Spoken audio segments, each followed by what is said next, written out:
नमस्कार मित्रांनो, सुस्वागतम. घरोघरी मातीच्या चुली या मालिकेच्या आजच्या भागामध्ये आता ह्या मंगळगौरीच्या विशेष भागामध्ये आता सर्वजणी बायका मात्र हा मंगळगौरीचा खेळ खेळत असतात आणि आता जो काही खुंटन मिरची जाशील कशी ह्या गाण्यावर आता सर्व बायका आता त्यांचा खेळ खेळत असतात. जानकीला त्या अडवतात. तेव्हा आता जानकी म्हणते की अहो जाऊन द्या, मला नवरा बोलवतोय, आई बोलवते. तेव्हा आता लगेच बायका म्हणतात की जाशील कशी खुंटन मिरची. तेव्हा आता हे सर्व लताबाई पाहते. लताबाई म्हणते की बास, आता बास झालं, मी आणखी माझ्या मुलीपासून नाही जास्त लांब राहू शकत. तेव्हा आता लताबाईला जे काही आता जानकीला आत्तापर्यंत आपण या घरात आल्यापासून जे काही अगदी वागलो आणि जेव्हा जानकी एकदा लताबाईच्या पाया पडायला आलेली असते, कारण आता लताबाईचा पाया पडून ती जेव्हा आता लताबाई तिच्या डोक्यावर अगदी हात ठेवून आशीर्वाद देते तेव्हाचे क्षण मात्र लताबाईला आता आठवतात. कारण आता लताबाई डायरेक्ट जानकी समोर येते आणि जानकीकडे अगदी डोळे भरून बघत असते. आनंद असून मात्र लताबाईच्या डोळ्यातून वाहत असतात. जानकीला सुद्धा आज लताबाईचं हे वागणं आहे तर ते काही कळत नाही, कारण इतका मायेचा पाझर आता ह्या लताबाईला का फुटला असेल, लताबाई सारखी सारखी इतक्या प्रेमाने माझ्याकडे का बघत असेल याचा जानकी आता विचार करत लताबाईकडे बघत असते. तेव्हा आता लताबाई रडतच जानकीला म्हणते की नाळ जुळेल जुळेल रक्ताची, होणार भेट आज पुन्हा माय लेकीची. आणि म्हणून आता लताबाई जानकीचा चेहरा अगदी घट्ट पकडते. मायेने आणि स्पर्शाने पूर्ण जानकीला आता ती अगदी बघत असते आणि आपल्या हाताने स्पर्श करत असते. तिला अगदी मिठीत घेण्याचा प्रयत्न ती करते. डोळे भरून आपल्या जानकीकडे बघत असते. आणि त्याच आता ह्या दोघी एकत्र असल्यामुळे आता मात्र ऐश्वर्याचं काम सोपं झालेलं असते. ऐश्वर्या लगेच आता जो झुंबर आहे तर ते यांच्या अंगावर पाडण्यासाठी ती दोरी ओढायला लगेच तेथे पुन्हा जाते. तेव्हा लताबाई जानकीचे हात धरते, मस्त आता हातांचा किस घेते आणि जानकीचा सुद्धा अगदी किस घेते. मायेने आता ती खूप इतकी रडत असते. मायेचा हंबरडा मात्र आज लताबाईने फोडलेला असतो आपल्या लेकीसाठी. जानकीच्या डोळ्यात सुद्धा खूप पाणी येते आणि जानकी सुद्धा आता आपल्या आईचे हात धरते लताबाईचे आणि लताबाईकडे बघत असते. बघता बघता मात्र आता ऐश्वर्याकडे जानकीचे लक्ष जाते आणि आता जो झुंबर आहे तर त्याला ह्या ऐश्वर्याने एक दोरी बांधून ठेवलेली आहे हे आता जानकीच्या लक्षात येते. जानकी आता वर बघत असते. तेव्हा आता ऐश्वर्या जोरात तो झुंबर अगदी ओढते आणि तेव्हा त्याचा नट ढिला होऊन झुंबर खाली पडणार तोच लगेच आता जानकी पाहतच असते. जानकीला आता हे सर्व बघून खूप मोठा धक्का बसतो. जानकी आता लताबाईला बाजूला ढकलून देते आणि ती सुद्धा बाजूला जाऊन पडते. जानकी मात्र आता तेथे सोफ्यावर जे काही खुर्ची वगैरे आहे तर तेथे जाऊन पडलेली असते. आता झुंबर खाली पडतो आणि आता तो झुंबर फुटला जातो. सर्वांना आता हे बघून एक मोठा धक्का बसलेला असतो. आता लताबाई सुद्धा खाली पडलेली असते. बायका तिला धरतात आणि आता जेव्हा जानकी पडते तर जानकीच्या डोक्याला खूप लागलेले असते. तेव्हा आता सुमित्रा जोरात जानकी असे ओरडते आणि ओवी सुद्धा आई असे ओरडते. तेव्हा मात्र आता जानकीला खूप जखम झालेली असते. डोक्यातून तिच्या रक्त येत असते. जेव्हा ओवी ओरडते की आई तेव्हा ऋषिकेश आणि सारंग आत धावत येतात. ऋषिकेश जानकी जानकी करत आता जानकी जवळ येतो. जानकी बेशुद्ध पडलेली असते. डोक्यातून रक्त येत असते. सारंग आता ऐश्वर्याकडे पाहत असतो. अवंतिका धावतच येते आणि अवंतिका डॉक्टरांना फोन करत असते. तेव्हा मात्र आता ऋषिकेश जानकीला उचलतो आणि तिला आत घेऊन जातो. त्यानंतर आता इकडे सौमित्र हा त्या माणसाची वाट पाहत असतो. तेव्हा मात्र आता तो माणूस तेथे येतो आणि सौमित्रला भेटतो. सौमित्र त्याला विचारतो की काम झाले का. तेव्हा तो माणूस म्हणतो की हे बघ, तुझं काम कधी झालेलं नाही असं कधी होईल का, कारण तो सौमित्राचा एक मित्र असतो आणि हे बघ मी सगळी काही माहिती त्या पार्वतीबाई बद्दल काढलेली आहे असं तो सौमित्राला सांगतो. तेव्हा तो म्हणतो की अरे पार्वती उर्फ आणि चल तुला कळेलच. तर तेव्हा आता सौमित्र म्हणतो की हे बघ चल आता वेळ वाया घालू नको, सांग लवकर काय आहे ते. तेव्हा मात्र आता त्या माणसाने मात्र म्हणजे मित्राने आता सौमित्राकडे एक पेन ड्राईव्ह दिलेला असतो आणि हा घे, यात मात्र त्या बाईबद्दलचे सगळे काही पुरावे आहेत. तुझा संशय एक नंबर खरा ठरलेला आहे, कारण ती बाई आहे तर एक नंबरची फ्रॉड आहे. पार्वतीच्या मुखवट्यामागचं खरं नाव आणि खरा चेहरा सगळं काही त्यात आहे. तिचा सगळा काही जो काही काळा धंदा आहे तो सगळा त्यात आहे. तेव्हा मात्र आता सौमित्र ती त्याला त्या बाईबद्दल माहिती मिळालेली असते आणि तो लगेच मित्राला थँक्यू बोलतो आणि मित्र आता वेलकम असं बोलून त्याला निघून जातो. सो मित्र लगेच आता तो पेन ड्राईव्ह आहे ना तर तो आपल्या लॅपटॉपशी जोडतो. त्यानंतर आता सर्वजण जानकीला आत घेऊन येतात. आता जानकी बेशुद्ध असते. आता सर्वजण जानकी जानकी करत असतात. ऋषिकेश रडतच जानकीला म्हणतो की जानकी अगं उठ ना आता. नानांचं सुद्धा आता जानकी जानकी म्हणून अगदी जीव असं तुटतो. सुमित्रा म्हणत असते की जानकी अगं डोळे उघड ना. तेव्हा नाना म्हणतात की अरे बाबांनो जरा अगदी गडबड ही कमी करा, तिला जरा श्वास घेऊन द्या मोकळा. तेव्हा आता अवंतिका म्हणते की दादा थांबा बरं, मी पाणी शिंपडून वाहते. म्हणून अवंतिका तिच्या चेहऱ्यावर पाणी शिंपडत असते. त्यानंतर आता जानकीला म्हणते की वहिनी अहो उठा, कारण जानकी अजूनपर्यंत अजून शुद्धीवर आलेली नसते. सर्वांना आता जानकीची काळजी लागलेली असते. सर्वांना खूप टेन्शन येते. ऋषिकेश रडतच जानकी जानकी करत असतो आणि सारंग मात्र भामट्यासारखा हे सर्व बघत असतो. ऋषिकेश म्हणतो की जानकी अगं प्लीज उठ ना. तर अवंतिका म्हणते की दादा हे बघा, तुम्ही प्लीज डॉक्टरांना फोन करून बोलावून घ्या. तेव्हा आता लगेच नाना म्हणतात की हो, कारण जानकीने हे सर्व एक हाती केलं आणि तिच्याच बाबतीत हे सर्व घडावं का. मला एक गोष्ट कळत नाही की ते झुंबर तुटून खाली कसे पडले असेल. तेव्हा अवंतिका म्हणते की हो ना एक्झॅक्टली, कारण इतके दिवस कधीही काही झाले नाही, परंतु आज मात्र अचानक असे कधी झाले. तेव्हा लगेच सारंग म्हणतो की हो वहिनी अहो जुनी वस्तू आहे त्यामुळे आता गंज लागला असेल. तेव्हा लगेच आता सुमित्रा म्हणते की पुरे करा. अरे एकतर येथे जानकीला शुद्ध नाही आणि तुम्ही झुंबराविषयी बोलतात. सुमित्रा लगेच आता जानकी जवळ येते. जानकीचा हात धरते. जानकी अगं ये जानकी जानकी बाळा अगं डोळे उघड ना. अगं जानकी उठ. अगं तू माझ्यावर रागवलीस का. अगं मंगळागौरीचे खेळ खेळताना मी तुला हिनवलंस म्हणून तू माझ्यावर दुखावलीस का. चुकलं ग जानकी माझं, मला माफ कर. म्हणून आता सुमित्राच्या डोळ्यात पाणी येत असते आणि जानकी बद्दल आता तिला खरंच खूप अगदी म्हणजे प्रेम येत असते. कारण आतापर्यंत ह्या ऐश्वर्याचं ऐकून सुमित्रा जानकीला जे काही बोलत आहे तर आज मात्र सुमित्राला त्याचा पश्चाताप होत असतो. अगं जानकी डोळे उघड ग जानकी. त्यानंतर आता बाहेर बायका ह्या एकमेकींशी कुजबुज करत असतात. लताबाईला विचारतात की अहो तुम्ही बऱ्या आहात ना. तर दुसरी बाई म्हणते की अहो नशीब त्यांचं की त्यांच्या सुनीने त्यांना वेळीच ढकलले आणि त्यांना काही झाले नाही म्हणून. तेव्हा आता लताबाई सांगायला लागते की अहो जानकी माझी सून नाही. तर लगेच आता ऐश्वर्या पुढे येते.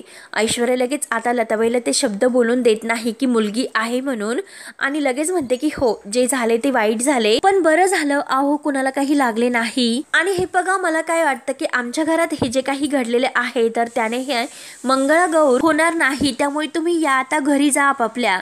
तेव्हा आता त्या बायका म्हणतात की अगं पण जानकीला काही जास्त लागले तर नाही, म्हणून बायकांना जानकीची काळजी लागते. तर ऐश्वर्या म्हणते की नाही ती अगदी व्यवस्थित असणार आहे, डोंट वरी. आणि जेव्हा ती शुद्धीवर येईल तर नक्की मी तुम्हाला फोन करून कळवते. कारण हे बघा पाऊस सुद्धा बाहेर खूप पडतोय आणि तुमची अडचण व्हायला नकोय, तुम्हाला जायला प्रॉब्लेम नकोय, त्यामुळे जा आता तुम्ही. आता बायका लगेच रागाने निघतात आणि ऐश्वर्या त्यांना जा जा करत असते. सावकाश सावकाश आणि जा जा जा परत येऊ नका, ऑलरेडी सगळा सत्यानाश झालेलाच आहे आणि कशाला येतात. तेव्हा आता ऐश्वर्या रागाने लताबाईकडे बघते आणि म्हणते की तुझं काय ग, तू काय माझ्यासारखी म्हणजे मागे सतत उभी असते, सतत माझ्या मागे मागे करत असते, बाजूला हो चल असे म्हणून आता लताबाईवरती ओरडते.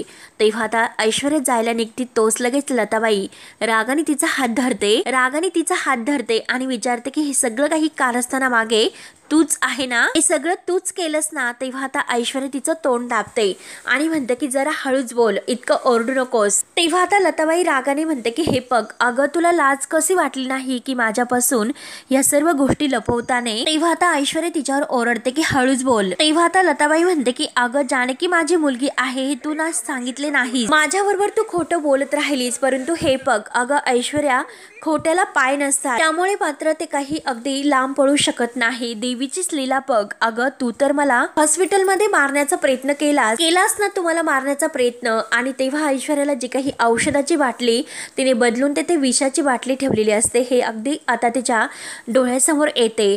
तर लताबाई तिला विचारत असते की केलास ना तुम्हाला मारण्याचा प्रयत्न. लताबाई म्हणते की अगं जानकीनेच माझा जीव वाचवला आणि आज सुद्धा तू काय केलंस, मला मारण्याचा प्रयत्न केलास. झुंबर तूच माझ्या अंगावर पाडण्याचा प्रयत्न केला होता, कारण तुला माझे आणि माझ्या मुलीची भेट घडून द्यायची नव्हती. तू घडलं मात्र काही वेगळंच। प्रत्येक वेळेस आता तू आम्हाला वेगळं करण्याचा प्रयत्न करत राहिली आणि शेवटी नियती तर आम्हाला एकत्र करतच राहिली। प्रत्येक वेळेस तू आम्हाला वेगळं करते आणि नियती मात्र आम्हाला एकत्र घेऊन येते, कारण आज मात्र माझ्या मुलीने माझा जीव वाचवला। परंतु एक गोष्ट मात्र तू लक्षात ठेव, कारण जर माझी मला वाचू शकते तर मी सुद्धा तिच्यासाठी एखादीचा जीव सुद्धा घेऊ शकते। कारण जा आता तू आणि देवासमोर माझ्या मुलीसाठी हात जोड, आणि जर माझ्या मुलीला काही झाले तर तो मात्र तुझ्यासाठी शेवटचा दिवस असेल। तेव्हा आता ऐश्वर्या घाबरते आणि रागाने लताबाईकडे बघत असते। त्यानंतर आता इकडे डॉक्टर येतात। डॉक्टर आता जानकीला चेक वगैरे करतात। ऋषिकेशचा जीव अगदी कावराबावर झालेला असतो। तो घाईने डॉक्टरांना विचारतो की डॉक्टर काही सिरियस तर नाही ना? तेव्हा डॉक्टर सांगतात की तसं सिरियस काही नाही, फक्त डोक्याला जास्त मार लागल्यामुळे त्यांना चक्कर आलेली आहे। लवकरच आता ते शुद्धीवर सुद्धा येतील, त्यांना फक्त आराम करून द्या आणि काही काळजी करू नका। आता ऋषिकेश म्हणतो की चला ठीक आहे आणि चला मी तुम्हाला सोडतो। तेवढ्यात आता लताबाई आत येते आणि लताबाई विचारते की कशी आहे जानकीची तब्येत? तेव्हा आता सुमित्रा म्हणते की हो आता बरी आहे आणि डॉक्टर म्हणालेत की काही काळजी करू नका, ती लवकरच शुद्धीवर येईल म्हणून। तेव्हा मात्र आता लताबाई सारखी जानकीकडे बघत असते आणि स्वतःच्या मनात म्हणते की हे बघ बाळा, मला माफ कर, कारण माझ्या अशुभ पावलांनी मात्र संकटही तुझ्यावर चालत आली। अगं मी तुझं घर तोडलं, तुझ्यावर अगदी आईसारखं प्रेम करणारी सासू माझ्यामुळे दुरावली। मी नकळत तुझ्या वाटेवर काटे पेरलेत आणि मी येथे आले, परंतु मी तुझं जे काही आहे तर ते ऐश्वर्याचं ऐकून पूर्णपणे खेळ केला। माझ्यामुळे आताही तुझ्या आयुष्यामध्ये सर्व काही घडत आहे। मी येथे नव्हते तर तेच बरं होतं। त्यानंतर आता इकडे सारंग मात्र जेव्हा ऐश्वर्याच्या रूममध्ये येतो आणि ऐश्वर्या मात्र आता सगळं काही सारंगला सांगते, सारंग खूपच घाबरतो। सारंग म्हणतो की काय, त्या लताबाईला कळले की ती जानकी वहिनी तिची मुलगी आहे का? ऐश्वर्या खूपच ओरडते। ऐश्वर्या म्हणते की आता तुम्ही मोठ्या मोठ्याने ओरडा आणि माझं डोकं आणखीनच भंडून ठेवा, कारण एकतर त्या जानकीने माझं टेन्शन वाढून ठेवले। माझ्या प्लॅनमध्ये ती मध्ये आलीच आणि ते शेवटी लताबाईला वाचवले, नाहीतर ती लताबाई आज मात्र गेली असती। तेव्हा आता सारंग म्हणतो की ऐश्वर्या, नशीब आपलं की जानकी वहिनीला अजूनपर्यंत हे कळलेले नाही की ती लताबाई आता तिची आई आहे म्हणून। एकदा की जानकी वहिनीला हे सर्व कळले तर आपली मात्र वाट लागेल।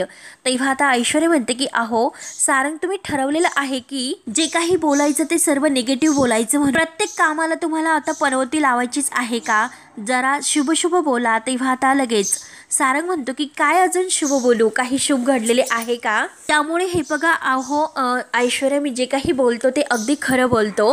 कुठल्याही क्षणी मात्र आता जानकी वहिनी आपल्या रूममध्ये येऊ शकते आणि आपली वाट मात्र आता लागणार आहे। तेव्हा आता सारंग रडतच हे सर्व म्हणत असतो।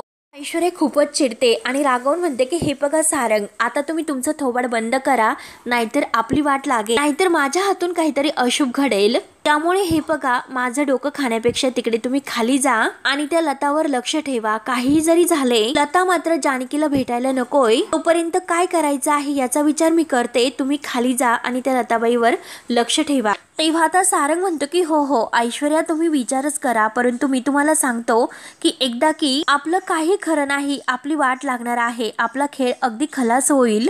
असे बोलून सारंग आता बाहेर जातो। तेव्हा आता ऐश्वर्या खूपच घाबरते। ऐश्वर्या म्हणते की आता बहुतेक सारंगची भीती ही खरी ठरणार आहे तर, परंतु काही झाले तरी आता शेवटी लताबाईने मात्र जानकीला काही खरं सांगायला नकोय असे आता ऐश्वर्या स्वतःशी ठरवते। आता इकडे लताबाई मात्र आता ठरवते की आपल्यामुळे आपल्या लेकीवर खूप टेन्शन आलेले आहे, त्यामुळे इथे थांबायला नकोय। म्हणून आता लताबाई आपलं जे काही बाळबिस्तर आहे, सामान वगैरे आहे, तर ते सगळे काही कपडे आपल्या बॅगमध्ये भरत असते आणि बॅगमध्ये भरताना मात्र तिला तो स्वेटर समोर येतो आणि तो स्वेटर अगदी मायेने जवळ घेत आता खूप रडत आता ते स्वेटर सुद्धा बॅगमध्ये भरते। आणि तेवढ्यात मात्र लताबाईचं जे काही प्रतिबिंब म्हणजे आहे तर तिचं ते दुसरं रूप तिच्या समोर येते आणि तिला विचारतात की काय लताबाई, अगं तू कुठे निघालीस? आता लताबाई ती आपल्याच मनाला विचारते की काय, कोण आहेस तू?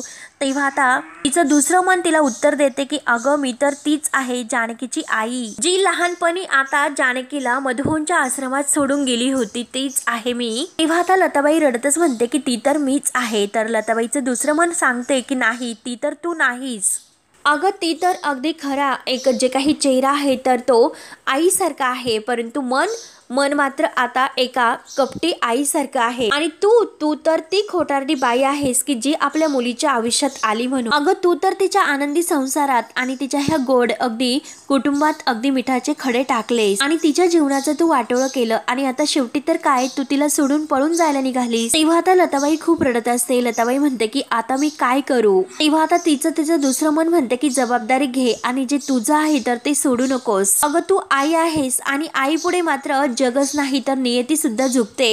तुम्हाला उगाच नाही जवळ आणले, परिस्थितीने जरीही तुम्हाला दूर केलं असलं पण नियतीने पुन्हा तुम्हाला एकदा जवळ आणले. त्यामुळे असा हातातोंडाशी आलेला घास तू सोडू नकोस. आणि हे बघ लता, तू लक्षात ठेव, त्या मुलीला तू आतापर्यंत काही सुख दिलेले नाही. आयुष्यभर तुझी बबडी मात्र ह्याच भ्रमामध्ये राहिली की आपलं कोणीही नाही. परंतु एक गोष्ट लक्षात घे की आई विना जशी लेखी अनाथ असते तशी लेकी विना आई सुद्धा ही अनाथच असते.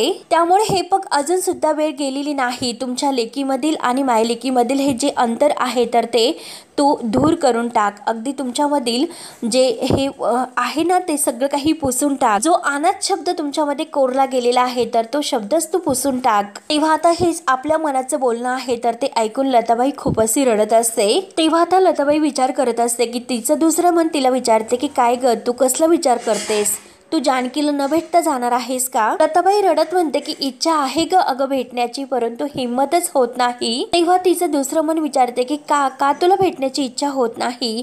तेव्हा लताबाई म्हणते की कुठल्या तोंडाने मी तिच्या समोर जाऊ, काय सांगू की जानकी मीच तुझी आई आहे म्हणून. हीच तुझी आई की जिने तुझ्या आईने तुला सांभाळले नाही, अनाथ आश्रमात सोडून ती निघून गेली आणि त्याच घरामध्ये आले मी पैशासाठी आग लावायला, ते पण माझ्या लेकीच्याच आयुष्यामध्ये. आणि हे सत्य तिला जेव्हा कळेल तेव्हा तिला त्रास होणार नाही का. माझ्याबद्दल ती काय विचार करेल. आई भेटावी म्हणून जानकी आयुष्यावर तळमळत होती. तीच आई आपल्याला का भेटली की ह्याचा दोष मात्र ती आता आपल्या नशिबाला देईल. कारण तिची आई तिला जे काही आता हे भेटीत घडलेली आहे तर ती मात्र आता खोटं बोलणारी आणि तिला फसवणार, तिला मात्र त्रास देणारी आई आता ती का भेटली म्हणून तिला सुद्धा वाईट वाटत असेल. त्यामुळे तिला आता काही कळायला नकोय आणि म्हणून मी इथून जाण्याचा निर्णय घेते.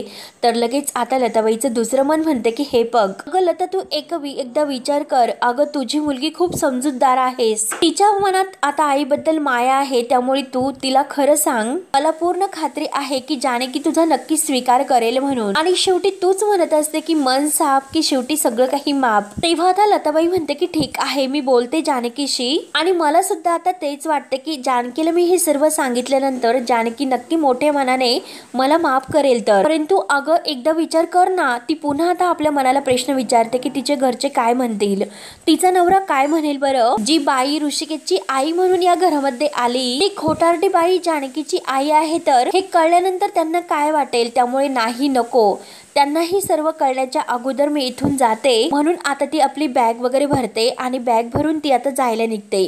तेव्हा आता लताबाईचं दुसरं मन लताला म्हणते की ओरडते की थांब लता थांब.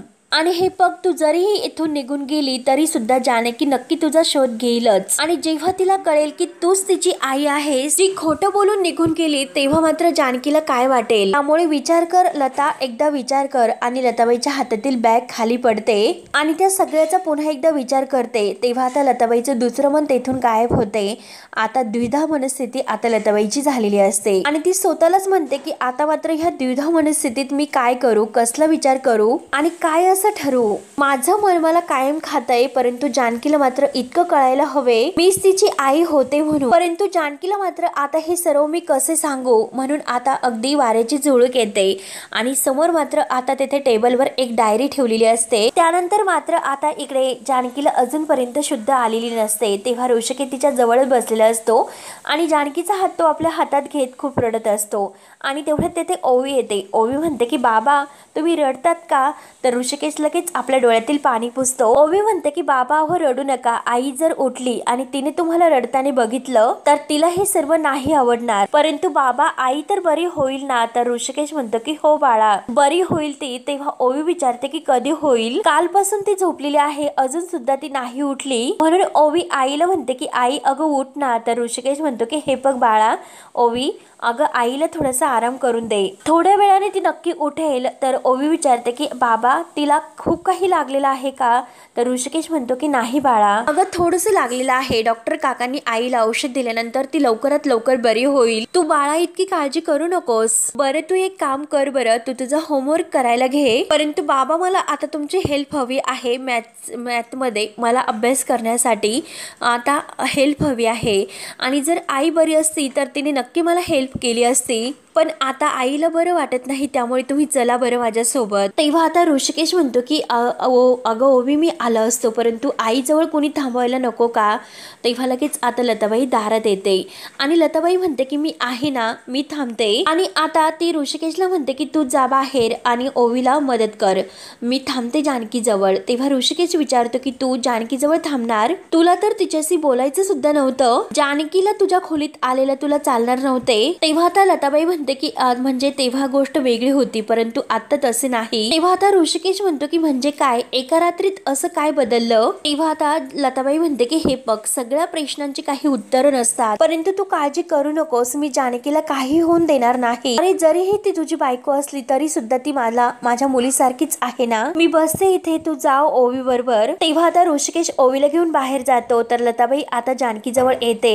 जानकीच्या चेहऱ्यावरून प्रेमाचा हात फिरवते आणि माझी मुलगी खरंच आई विना तू कशी वाढलीस ग? अगं लहानपणी तर तू इतक्याच्या छोट्या आवाजात मला आई म्हणायचीस. अगं मी तुला कडेवर घ्यायचे आणि तू तर माझा पदरच सोडायची नाही, परंतु मी मात्र काय केलंस, मी मात्र कायम तो पदर तुझ्या हातून सोडून घेतलास ग. नंतर मात्र आपण असे दुरावलोस की मला माझ्या खरंच तुझ्या जवळच येता नाही आले. मला एक माहिती आहे की नक्की तू आयुष्यभर तुझ्या आईला शोधत असशील. तेव्हा तुला असं वाटलं असेल की तुझी आई या जगात नाही म्हणून. तू अनाथ आहेस आणि आई असताना सुद्धा तुला अनाथ असल्याचं दुःख भोगावं लागलं. खरंच बबडे, अगं तू खूप काही भोगलंस. अगं मला सुद्धा खूप दुःख होतंय की एक आई म्हणून मी तुझ्या जवळ नाही येऊ शकले, आणि आता सुद्धा मी तुझी आई आहे हे मी तुला नाही सांगू शकत. आणि ज्या माझ्या मनातील भावना आहेत तर त्या भावना मी तुझ्या या पत्रात लिहिलेल्या आहेत, आणि याच सगळ्या भावना आहेत तर त्या तू वाच आणि कदाचित तुझ्या आईला समजून घेशील बाळा. आणि तेवढ्यात जानकीला शुद्ध येते. जानकी आता आई ग असं म्हणते आणि डोळे उघडते. बघते तर काय, समोर लताबाई दिसते. आता लताबाईला बघून जानकीला तर धक्काच बसतो. तेव्हा मात्र आता सर्वजण पाहतात, म्हणजे जानकीला शुद्ध आली म्हणून आनंद होत असतो. आता जानकी लताबाईकडे बघत असते. तर हा भाग येथे संपतो. तर पुढील भागामध्ये सौमित्र मात्र आता जो काही पेन ड्राईव्ह आहे तर तो चेक करून आता जेव्हा घरी येतो, सर्व पुरावे त्याने आणलेले असतात. आता घरी आल्यानंतर तो सगळ्यांना आवाज देतो की वहिनी, आई आणि दादा सगळ्यांनी बाहेर या. तेवढ्यात सर्वजण बाहेर येतात. लताबाई आणि जानकी सुद्धा बाहेर येते. तेव्हा आता सौमित्र रागानेच लताबाईकडे बघत असतो. तर ऋषिकेश विचारतो, सांगणार आहेस का तू काय, म्हणजे काय झाले म्हणून? तेव्हा आता सौमित्र म्हणतो की अरे मी जे काही सांगणार आहे तर ते ऐकून मात्र तुझ्या पायाखालची जमीन सरकणार आहे. अरे ही जी बाई आहे ना ती फ्रॉड आहे. तेव्हा आता हे ऐकल्यानंतर आता सगळ्यांना धक्का बसतो. तर लताबाई पूर्णपणे घाबरते, तिला सुद्धा धक्का बसतो. तेव्हा आता सौमित्र असं म्हटल्यानंतर ऋषिकेश त्याला म्हणतो की अरे तोंड सांभाळून बोल, तू माझ्या आईबद्दल असं कसं बोलू शकतो? तेव्हा आता सौमित्र म्हणतो की अरे ही फ्रॉड आहे, माझ्याकडे त्याबद्दलचे पुरावे आहेत. अरे ही तुझी आई नाही दादा, ह्या बाईचं खरं नाव आहे लता कारखानीस. तेव्हा आता लताबाईला तर खूप मोठा धक्का बसतो. तेव्हा आता जानकी सुद्धा आता लताबाईला सगळ्यांच्या समोर म्हणते की हो, हीच ती वेळ आहे की आज जे खरं आहे तर ते सगळ्यांच्या समोर सांगून टाका तुम्ही आज सगळ्यांना की हे जे काही केलं तर ते तुम्ही ऐश्वर्याच्या सांगण्यावरून केलं तर. तेव्हा आता ऐश्वर्या तर तेथेच असते आणि सर्वजण आता लताबाईच्या उत्तराची वाट पाहत असतात. ऋषिकेशच्या जीवाला आता एक खूप मोठा धक्का बसलेला असतो आणि जानकी आता लताबाईला सगळ्यांच्या समोर खरं काय आहे ते सांगायला लावते. तेव्हा मात्र आता लताबाईने जानकीच्या जवळ तेथे एक चिठ्ठी ठेवलेली असते. आता लताबाई काय असं उत्तर सर्वांच्या समोर देईल हे बघण्यासाठी आपल्या चॅनलला नक्की सबस्क्राईब करत राहा. धन्यवाद.